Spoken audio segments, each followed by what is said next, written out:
요한복음 6장 1절부터 15절까지입니다.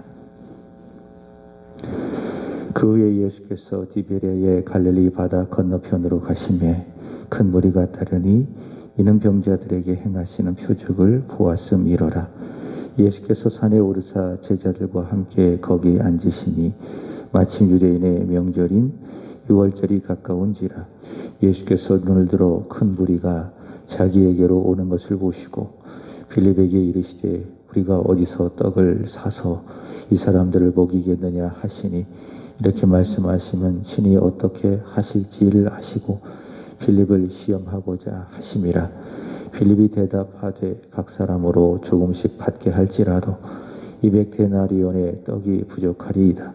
제자 중 하나 곧 시몬 베드로의 형제 안드레가 예수께 여짜오되 여기 한 아이가 있어 보리떡 5개와 물고기 2마리를 가지고 있나이다.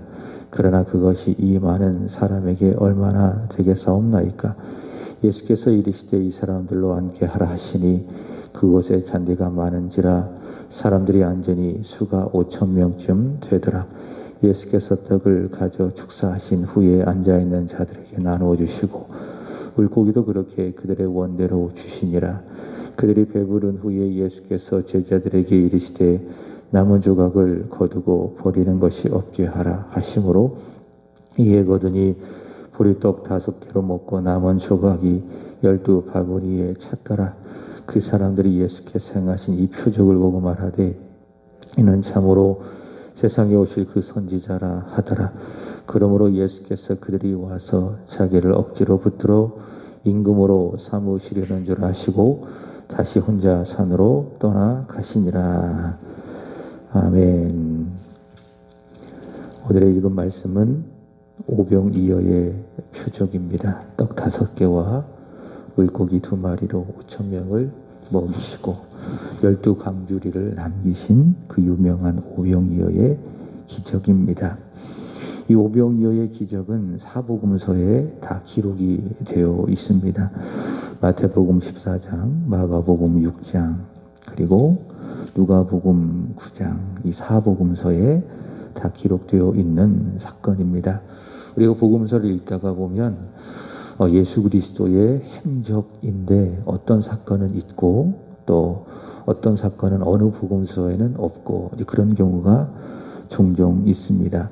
그렇지만 이 오병이어의 이 기적은 사복음서에 다 나와 있는 것이죠.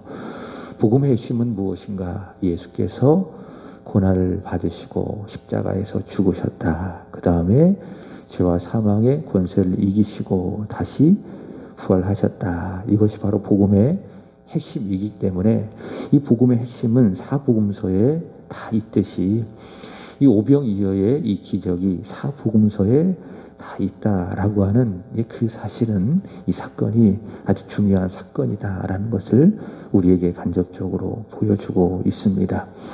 요한복음에서는 예수님께서 하나님 되심과 또 그리스도 되심을 말하는 7가지의 이 표적이라고 하는 것이 있죠. 이 표적이라고 하는 것은 어떤 의도를 가지고 예수께서 일으키신 특별한 초자연적인 기적을 요한복음에는 표적이라고 이야기를 하고 있는데, 요한복음 2장에는 가나 혼인잔치에서 예수님께서 물을 포도주로 만드신 표적이 있고요. 또 요한복음 2장에서 예수님께서 왕의 신하의 아들을 고치신 표적이 있고요. 요한복음 4장이죠. 그 다음에 요한복음 5장에서는 베데스다에서 38년 된 병자를 고치신 표적. 그 다음에 요한복음 6장에서 오병이어의 표적이 있습니다. 요한복음 5장에서는 예수님께서 38년 된 병자를 고치셨지만 유대인들은 예수님께서 안식일을 어기고 또 하나님을 자기 아버지라고 한다고 하면서 하나님을 동등대로 여긴다고 하면서 예수님을 박해하고 죽이려고 했습니다. 이렇게 예수님을 믿지 않고 죽이려고 하는 무리들이 있었는가 하면은 오늘 본문 6장 말씀을 보시면은 예수님을 따르는 무리도 있었다라고 하는 겁니다. 5장에는 유대인들이 예수님을 죽이려고 하고 예수님을 믿지 않고, 그러나 6장에는 예수님을 표적을 행하는 그 모습을 보고 예수님을 따르는 큰 무리가 있었다라는 것을 알 수가 있습니다. 이들은 마치 요한복음 4장 왕의 신하처럼 예수님이 행하시는 그 표적을 보고 예수님을 따르게 되어지면은 세상적이고 그리고 물질적인 이익을 얻게 될 것이다 라고 하는 그 기대를 가지고 그들은 예수님을 따르고 있는 것입니다. 어쩌면 요한복음 5장에서 예수님을 믿지 않고 박해하고 죽이려고 하는 유대인들보다 훨씬 더 나아요. 따르는 사람들이 비록 그 목적과 그 의도가 세상적이고 다분히 물질적인 이익을 위해서 예수님을 따르고 있지만은 그래도 예수님을 믿지 않는 것보다 불신하는 것보다 죽이려고 하는 것보다 예수님을 따르는 것이 낫다. 예수를 믿는 것이 가장 중요하죠. 그러나 믿지 않는다면 교회라도 나오는 것이 중요하지 않겠습니까? 그죠? 물론 교회 안에는 100%다 중생했다. 100%다 예수님을 믿었다. 그렇게 말할 수는 없습니다. 예수님께서 비유해서 말씀하신 것처럼 알곡도 있고 가라지도 있고 주님 앞에 서면 다 한가름이 나게 되는 겁니다. 누가 구원받았는지 누가 구원받지 않았는지. 그래서 인생을 살아가면서 내가 예수를 믿고 영혼의 구원을 받는 것은 가장 중요하다. 근데 교회 안에는 그런 사람들만 있는 것이 아닙니다. 열심히 다녀서 10년, 20년, 30년 믿어서 집사가 되고 안수 집사가 되고 장로가 되고 심지어 목사가 된다 할지라도 구원받지 못한 사람이 있더라. 누가 그러잖아요. 지옥에 갔더니 제일 많은 사람들이 권사고 장로고 목사더라. 내가 목사라고 해서 내가 장로라고 해서 내가 안수 집사라고 해서 구원받았는가? 그렇지 않을 수도 있다라고 하는 거예요. 교회 열심히 다닌다고 해서 그 사람이 구원받았는가? 그렇지 않다라고 하는 거예요. 누가 구원받습니까? 예수를 믿는 사람이 구원받는 거예요. 한편 강도처럼 오늘 내가 하나님 앞에 부끄럽게 살았다 할지라도 죽기 직전에 예수 그리스도를 나의 구주로 영접하면 그 사람은 예수 믿고 구원받았기 때문에 하나님 자녀가 되는 겁니다. 천국에 가는 겁니다. 그러나 모태신앙인이고 오랫동안 교회에서 자라고 그래서 열심히 또 봉사도 하고 헌금도 열심히 하고 예배도 열심히 드리고 그래서 장로도 되고 안수집사도 되고 권사도 되고 그렇다고 해서 구원 받습니까? 아닙니다. 예수 안 믿으면 구원 못 받는 거예요. 그 사람은 누구냐? 종교인이에요. 교회를 다니는 사람이다 라고 하는 겁니다. 어떻게 보면은 차라리 그게 나을 수도 있어요. 예수를 안 믿고 그렇게 세상에서 자기 생각대로 고집대로 살아가는 것보다 교회를 열심히 다니는 게 훨씬 더 나을 수 있어요. 왜? 그렇게 하다가 자기도 모르게 자기가 죄인인 줄 알고 예수님을 믿고 영접할 수 있기 때문에 교회 안 다니는 사람보다 다니는 게 낫다. 그러나 더 요구되는 것은 무엇입니까? 교회를 다니는 사람이 되어서는 안 되고 예수를 믿는 사람이 되어야 된다라고 하는 거예요. 요한복음 6장에서는 유대인들이 예수님을 안 믿었죠. 예수님을 박해했죠. 예수님을 죽이려고 했죠. 그러나 요한복음 6장에서는 예수님을 따라다녀요. 근데 의도가 다분히 보여요. 예수님께서 행하신 그 표적을 봤어요. 그리고 예수님 우리가 열심히 따라다니다가 보면은 저 예수님을 통해서 우리가 이 세상에서 잘 될 것이다. 물질적이고 물리적인 이익들을 얻게 될 것이다 라고 하는 그런 기대를 가지고 여기 6절 말씀을 보시면은 많은 병자들이 또 많은 사람들이 예수님을 따르는 것을 볼 수가 있습니다. 오늘날 교회에도 그런 사람들이 있습니다. 다 그런 것은 아닙니다. 예를 든다면 정치인을 보시기 바랍니다. 여러분 정치인들이 교회를 출석을 하는데요. 여러분 보세요. 규모가 작은 교회 출석합니까? 그렇지 않습니다. 많이 모이지 않는 교회, 규모가 작은 교회 웬만하면 출석하지 않습니다. 예를 들자면은 저기 서구에 지금 뭐 실제적으로 이름을 거론해서 죄송하지만은 그 국회의원 있지 않습니까? 그분이 한박교회 교인이에요. 근데 제가 영광교회 사역할 때에 때마다 오더라고요. 그리고 자기가 이렇게 합니다, 저렇게 합니다. 자기 홍보하고. 물론 그 속에 예수가 있을 수도 있습니다. 그러나 정치인들이 교회를 다닐 때에는 다분히 예수를 믿기 위해서 다니는 것이 아닙니다. 큰 교회를 갑니다. 왜 그렇습니까? 거기에 표를 얻을 수 있기 때문에. 그게 정치인들이에요. 어떻게 보면 정치인들은 믿음이라기보다는 정치 활동을 위해서, 표를 위해서 교회를 다니는 경우가 있더라. 다 그런 것은 아니다라고 하는 겁니다. 그 속에 분명히 예수를 믿고 영접한 사람이 있겠죠. 영업하는 사람도 마찬가지입니다. 웬만하면 큰 교회 갑니다. 왜냐하면 인맥이 형성이 되고 거기에서 많은 이익을 자기가 얻을 수 있기 때문에. 예수님 당시에 예수님을 따랐던 여기 큰 무리들이 바로 그런 사람이 아닌가. 안 믿는 것보다 나아요. 예수님을 따르기 때문에. 그러나 그 의도가 보이잖아요. 우리가 예수를 잘 따르다가 보면 예수님은 특별한 분이시기 때문에, 표적을 일으키시는 분이기 때문에 우리가 예수를 잘 따르다가 보면은 병도 나을 것이고 또 세상적이고 물질적인 이익도 얻게 되어질 것이고, 이런 어떤 의도를 가지고 많은 큰 무리들이 예수님을 따르고 있더라라고 하는 것이죠. 자, 그런데 오늘 본문의 말씀을 보시면 놀라운 것이 있습니다. 예수님께서 그들의 속마음을 모르시겠습니까? 표 받기 위해서 교회 출석하고 있는데 하나님께서 그 마음을 모르시겠어요? 영업을 하는 사람이 관계를 형성하고 인맥을 형성해서 내가 많은 소위 말하는 이권을 형성을 해서 내 사업을 성공하려고 교회에 온다고 하는 거 하나님이 모르겠습니까? 사람은 몰라요. 하나님은 다 알고 계신다. 왜 왔는지 다 알고 계셨다라고 하는 겁니다. 그게 하나님이세요. 우리 주님도 마찬가지지요. 주님께서 그들의 속마음을 다 알고 계셨음에도 불구하고 오늘 예수님 그들을 어떻습니까? 거절하지 않는 거예요. 다 받아주신 거예요. 그래서 교회는 그래요. 정치인이 온다고 해서 당신 그런 목적을 갖고 왔기 때문에 우리 교회 분위기 해치니까는 오지 마세요. 그렇게 말할 수 있어요? 없어요. 교회는 그렇게 할 수 없습니다. 누구든지 다 오면은 받아줘야 돼요. 그게 교회입니다. 왜? 그게 주께서 주인 되신 교회이기 때문에. 예수님께서 그렇지 않으셨습니까? 자기를 따른 모든 많은 무리들을 다 받아주시고요. 심지어 같은 내용을 기록하고 있는 마태복음 14장 14절의 말씀을 보시면은 어떻게 이야기하고 있느냐? 그들을 보시고 불쌍히 여기셨다. 불쌍히 여기셨다라고 하는 겁니다. 여기서 불쌍히 여기셨다라고 하는 것은 어떤 의미인가 하면, 원어적인 의미는 창자가 흔들릴 정도로 그들을 보시고 깊이 사랑하셨다. 그것이 바로 예수님께서 그들을 불쌍히 여기셨다라고 하는 겁니다. 예수님, 그들의 의도가 다분히 보입니다. 알고 있습니다. 예수님을 이용해서 한몫 챙기고 싶은 그들의 욕심을 보셨음에도 불구하고 예수님 그들을 보시고 불쌍히 여겨주시고 오늘 말씀을 보시면은 그들에게 먹을 것을 챙겨주시는 것입니다. 이 예수님을 통해서 예수님 앞에 이 말씀을 준비하면서 나를 돌아봐요. 나는 내게 오는 사람들의 속마음을 알고 있어요. 단지 자기 욕심을 채우기 위해서 내게 온다라고 내가 알고 있다면 과연 나는 그 사람을 받아줄 수 있을까?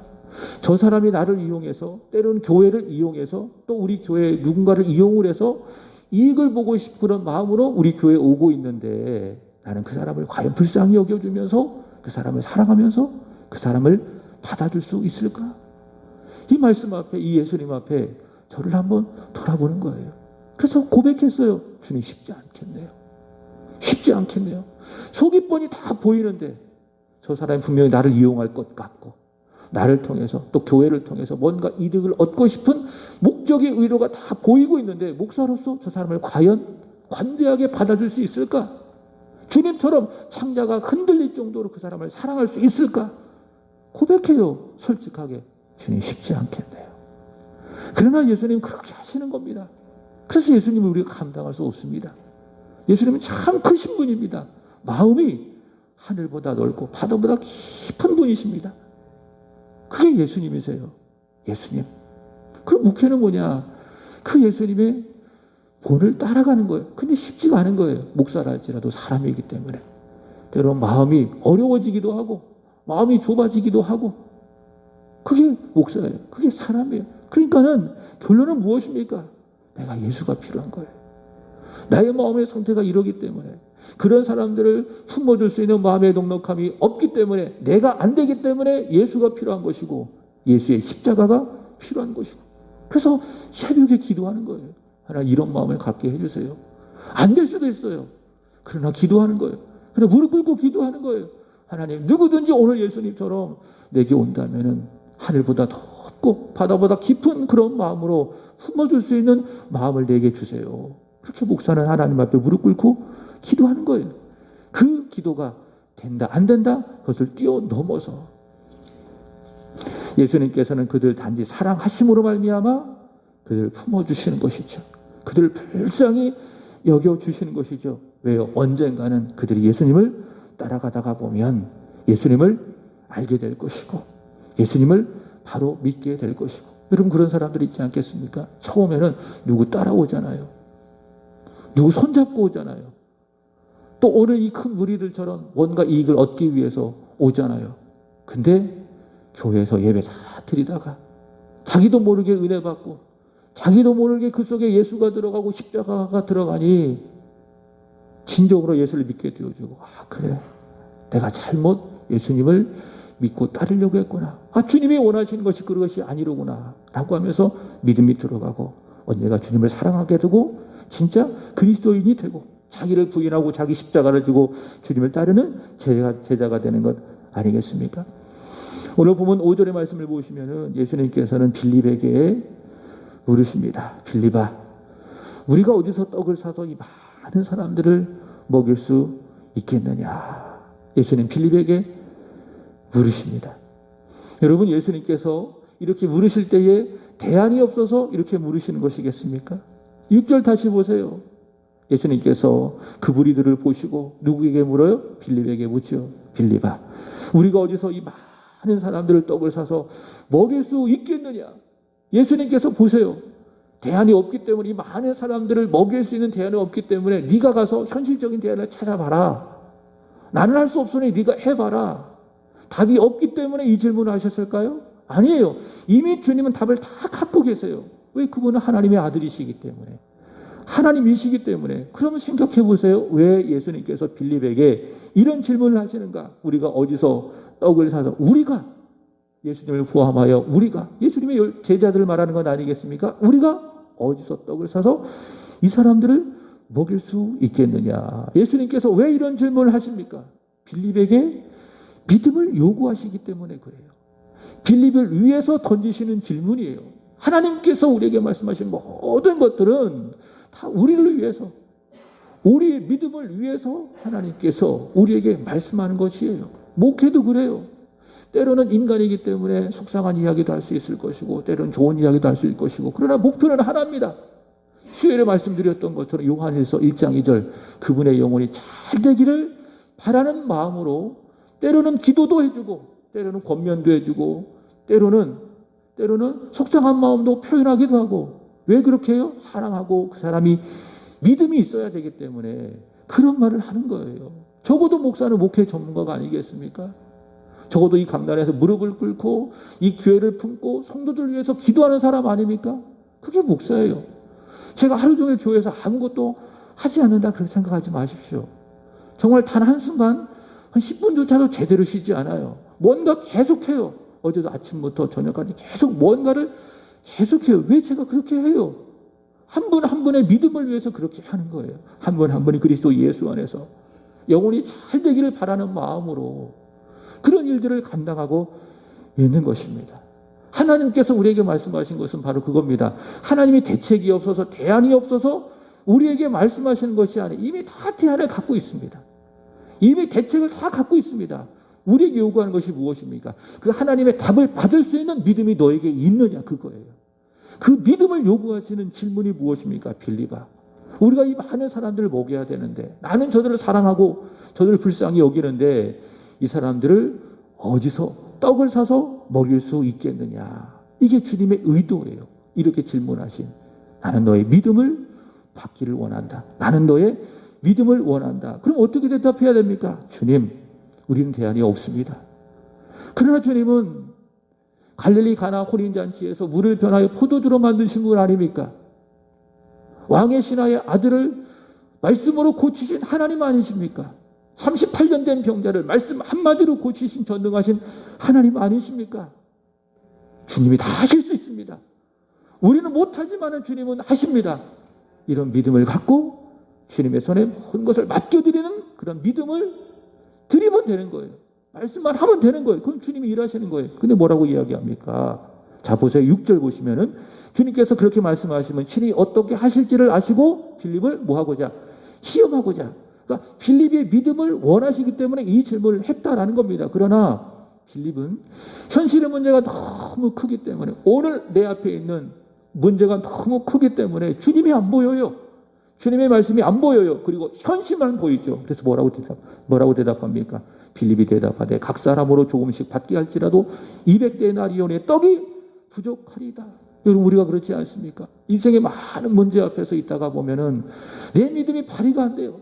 현실의 문제가 너무 크게 다가오니 그것이 너무 마음이 힘들어지고 어려워지고, 그래서 기도도 안 되고 예배도 안 되고 자꾸 현실적인 계산적인 생각만 내 안에 가득하고, 사실 그게 우리예요.